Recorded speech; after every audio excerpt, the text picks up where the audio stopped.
ఈరోజు నీ బర్త్డేగానే నాకెందుకు చెప్పలేదు? ఏముంది వీళ్ళ బర్త్డే అయితే నేను చిన్నపిల్లనా ఇంకా బర్త్డే చేసుకోవడానికి? నేను కేక్ కూడా కట్ చేయించలేనని అనుకున్నావు కదా నువ్వు. ఏ చిచ్చి అట్లేమనుకోలేదు నేను. నువ్వు అట్లా ఎందుకు అనుకుంటున్నావు? సరేరా పైకి వెళ్దా.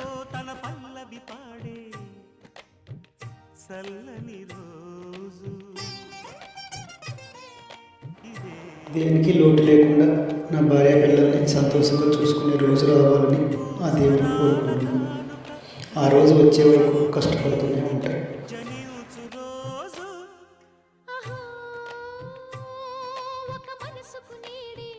నేను కూడా ఆ రోజు వచ్చే వరకు